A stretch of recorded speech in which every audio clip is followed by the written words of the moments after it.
दिव्य ऊर्जा से सराबोर पहाड़।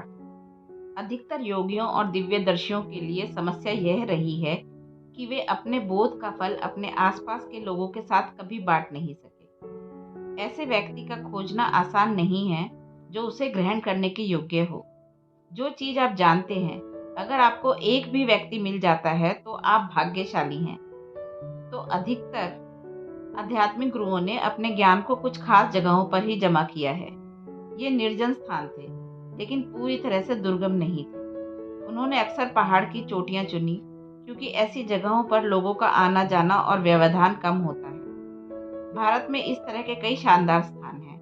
कैलाश पर्वत पश्चिमी तिब्बत में एक पर्वत की चोटी, जिसे अतः शक्तिशाली और प्राचीनतम पवित्र स्थान माना जाता है।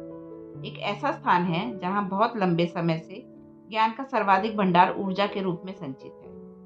कैलाश इस धरती पर रहस्यमय ज्ञान का महानतम पुस्तकालय है।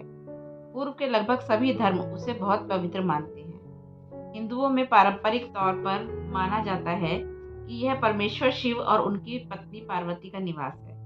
बौद्ध धर्म के लोग उसे इसलिए पवित्र मानते हैं क्योंकि माना जाता है कि उनके महान बुद्ध वहां रहते हैं। जैनियों का मानना है कि उनके पहले गुरु या तीर्थंकर ने वहीं पर मुक्ति प्राप्त की थी। तिब्बत का मूल धर्म बौन भी उसे बहुत पवित्र स्थान मानता है। पिछले 11 सालों में मैं तीर्थ यात्रियों को अपने साथ लेकर कैलाश जाता रहा हूँ। जब मैं 2007 में वहां गया था, तब मेरा स्वास्थ्य खास तौर पर खराब था।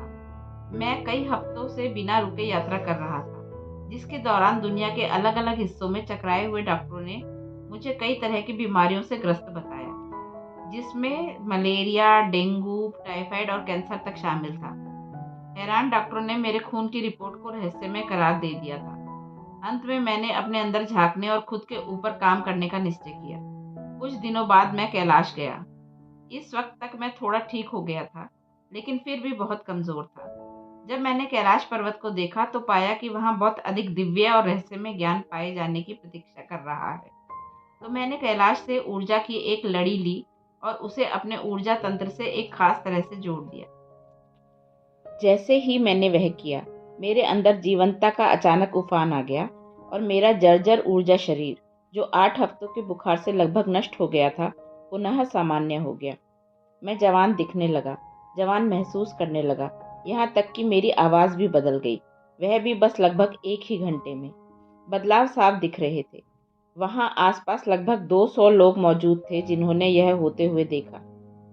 जबरदस्त ऊर्जा स्पंदनों वाली ऐसी दूसरी जगहें भी हैं जहां दिव्यदर्शियों ने अपनी आध्यात्मिक साधना का फल स्थापित किया है। हिमालय में ऐसे अनगिनत स्थान हैं। अनेक तरह के दिव्यदर्शियों और योगियों ने इन पर्वतों को अपना आवास चुना था। वे जब वहां रहे तो उन्होंने स्वाभाविक रूप से ऊर्जा का एक खास आयाम पीछे छोड़ दिया और उसके फलस्वरूप हिमालय में एक खास तरह का आभा मंडल इकट्ठा हो गया। मिसाल के लिए, केदारनाथ हिमालय पर बस एक छोटा सा मंदिर है। वहाँ कोई देवी देवता की मूर्ति नहीं है। यह बस एक उभरी हुई चट्टान जैसा है, लेकिन यह दुनिया के सबसे शक्तिशाली स्थानों में से एक है। अगर आप अपनी ग्रहणशीलता बढ़ाने का प्रयास करते हैं और फिर उस तरह की जगह पर जाते हैं, तो वह ऊर्जा आपको बस झकझोर देगी। पूर्व में ऐसे कई स्थान हैं, लेकिन हिमालय ने सबसे ज्यादा लोगों को आकर्षित किया है। भारत के दक्षिणी राज्य कर्नाटक में कुमार पर्वत भी ऐसा ही स्थान है। पर्वत का मतलब है पहाड़ और कुमार शिव के पुत्र कार्तिकेय का नाम है।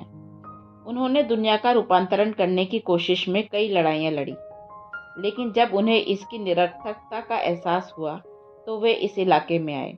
यहीं पर उन्होंने अपनी तलवार पर लगे खून को आखिरी बार धोया।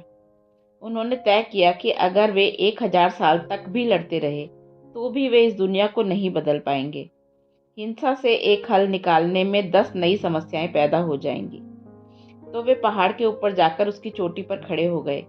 आमतौर पर जब कई योगी अपने शरीर को त्यागना चाहता है तो वह या तो बैठ जाएगा या लेट जाएगा, लेकिन चूंकि कार्तिकेय एक महान योद्धा थे तो वे खड़े रहे और खड़े खड़े ही अपना शरीर त्याग दिया।